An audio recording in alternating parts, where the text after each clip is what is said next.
유엔에서 얼마 전에 문재인이 연설하고 돌아왔지 않았겠습니까? 그런데 이 유엔 총회에서 했던 그 기조 연설문이 이미 북한은 알고 있었다. 여러분들, 북한이 대한민국 대통령의 연설문을 미리 알고 있었다라는 지금 충격적인 내용이 나왔습니다. 일단 내용을 차근차근 이야기 드릴게요. 사실 이 문재인 정권이 또 이번에 뉴욕에 가면서 또 평화 모드를 또 돌렸습니다.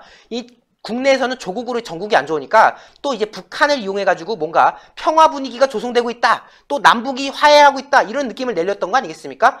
그리고요, 이 기조 연설 중에 이런 내용이 있었어요.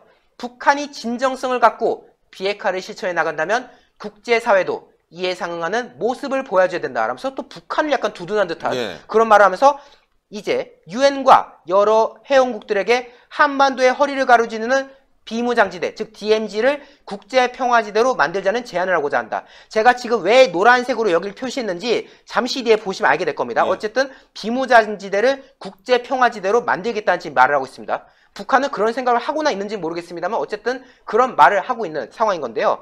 해당 발언의 요지를 볼게요. DMZ를 국제기구가 물리적으로 위치하는 국제평화지대를 만듦으로써 북한에 대한 안정보장을 실질적으로 해주자는 것이 지금 청와대 요지예요. 즉, 이 위험한 지역이라 할 수 있는 DMZ를 평화지대로 만듦으로써 북한이 안심할 수 있게 만들 수 있다라는 이상한 지금 생각을 하고 있고요. 또한 DMZ에 매설된 지뢰를 UN 지뢰 행동 조직 등 국제기구가 나서서 함께 제거하자. 즉, DMZ가 지금 지뢰가 많지 않습니까? 남북 간에 어떤 서로 건너오는 그런 상황을 막기 위해서 지금 DMZ를 많이 해놨는데 여기에 대해서 제거하자라는 지금 제안을 하고 있다는 내용인 겁니다.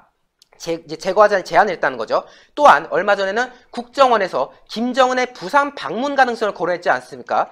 국회 정보위원회 이제 국정원에 참석해서 북미, 미북 비핵화 협상에 진전이 있다면 11월 부산에서 열리는 한 아세안 특별 정상회의에 김정은의 답방이 가능할 것이다. 그러니까 지금 자신들이 굉장히 여론 국면에서 안 좋지 않습니까? 조국 논란으로 많은 국민들이 실망감을 느끼고 배신감을 느낀 상황인 건데 이것을 또 타개하기 위해서 김정은 11월에 부산에 올 수 있어 라는 어떻게 보면 폭탄급 발언을 또 던졌던 거예요, 국정원이. 그런데 말이죠, 야, 이 대단합니다. 이 사람들이 대통령 연설문을 북한에 사전에 보고했던 것이 취재를 통해서 드러났습니다. 문재인의 유엔 총회 연설문 발표 전에 해당 연설문을 북한과 공유한 것으로 확인됐다라는 것이 지금 한국일보의 단독 보도인데요. 말도 안 되는. 이게 지금 소설이 아닌 것 같습니다. 정부 관계자들의 주장을 종합한 건데요.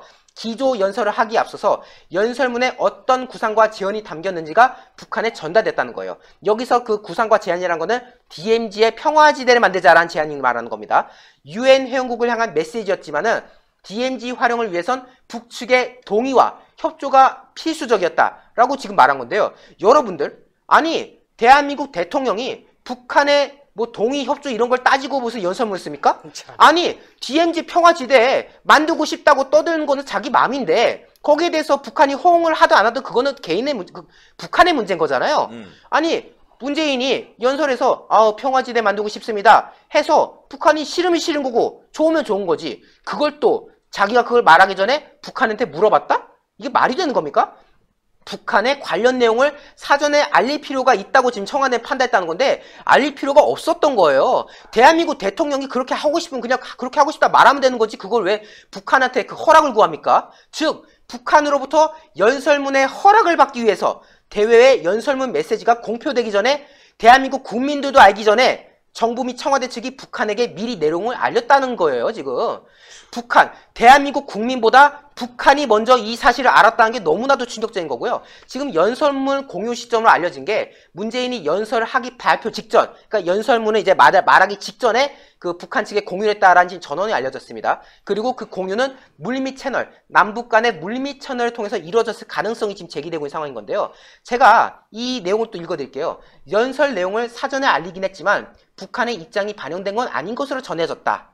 북한과 조율을 거쳐 발표한 건 아니라고 전해졌다. 그러니까 지금 여기 보도에 따르면 북한의 의견이 여기에 들어가진 않았다라고 지금 말은 하고 있어요. 하지만 지금 북한이 연설하고 사흘째 지난 지금까지도 어떤 선전 매체라든가 관영 매체를 통해서 언급을 안 하고 있지 않습니까? 최근에 말이죠. 북한이 문재인 대통령 그리고 현 정권 두고 엄청 깠대지 않습니까? 뭐 삶은 소대가리가 앙천대소할 노릇이라는 둥, 뭐 그리고 똥을 꽃보자기 했었는데 뭐 똥 냄새가 안 나냐는 둥, 그런 식의 온갖 정말 제가 생각해도 기가 막힌 그런 표현들을 했는데 유독 이 문재인의 연설에 대해서는 비난을 하지 않고 있다는 거예요.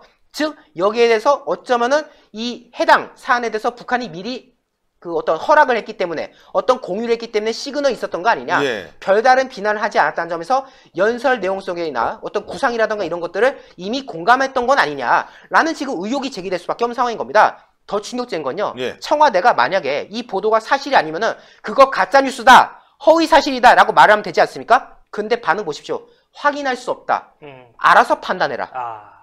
이렇게 말합니다. 청와대가 침묵했습니다. 한국일보가 어떻게 대통령의 연설문이 북한에 먼저 공유될 수 있지? 라는 사실에 대해서 확인할 수 없다. 알아서 판단해달라. 이런 말하고 있어요. 야. 즉 암묵적으로 지금 인정한 상황이라고 볼 수밖에 없지 않습니까? 저는요 이 시점에서 과거 박근혜 전 대통령 당시에 최순실 가지고 걸었던 그 좌파들의 악랄함을 다시 지적하지 않을 수 없습니다.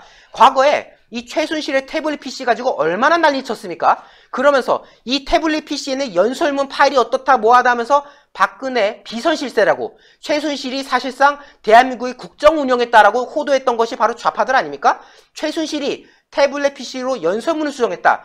국민들이 이 연설문을 알기 전에 최순실이 먼저 알았다 라고 말하면서 최순실을 가지고 비선실세다 뭐다라고 했지 않습니까? 그래서 공직에 있지 않은 최순실이 연설문을 좌지우지했다라면서 박근혜 전 대통령을 그렇게 씹어댔는데, 심지어 지금 최순실은 여기에 대해서 부인하면서 손석희를 상대로 명예훼손으로 고소까지 한 그런 상황입니다. 자, 과거에 이 좌파들 논리대로면 문재인의 비선실세는 김정은입니까?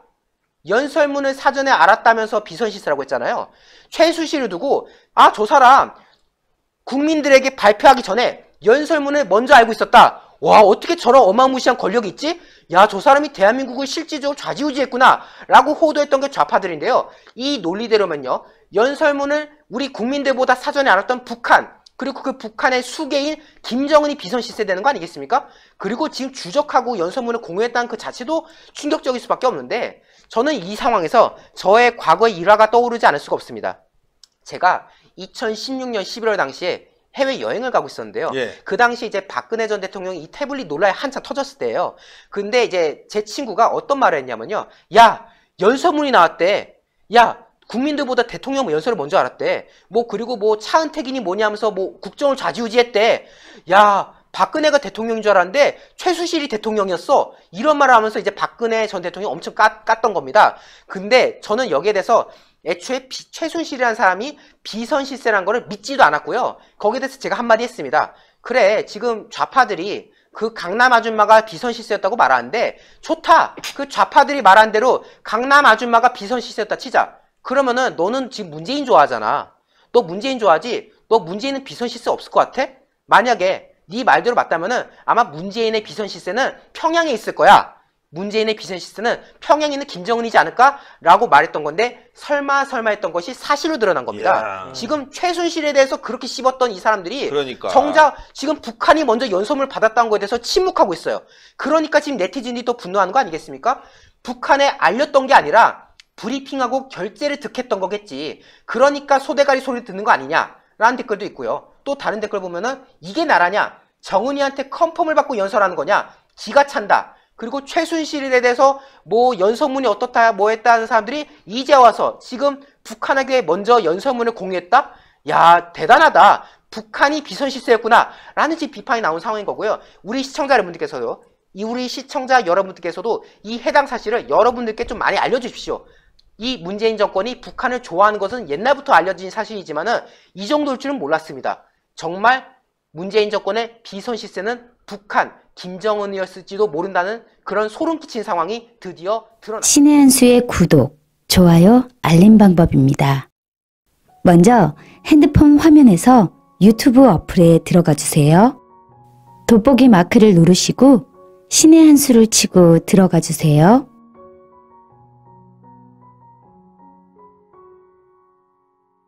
보실 영상을 눌러주세요. 아래의 구독 버튼을 눌러주세요. 그럼 종 모양이 나옵니다. 그 종 모양을 눌러주시면 신의 한 수의 새로운 영상들이 알림이 울립니다. 그리고 엄지척 좋아요 버튼을 눌러주세요. 여러분의 구독, 좋아요 버튼은 신의 한 수에 큰 힘이 됩니다. 댓글로 여러분의 많은 의견도 듣고 있습니다. 응원의 댓글도 부탁드립니다.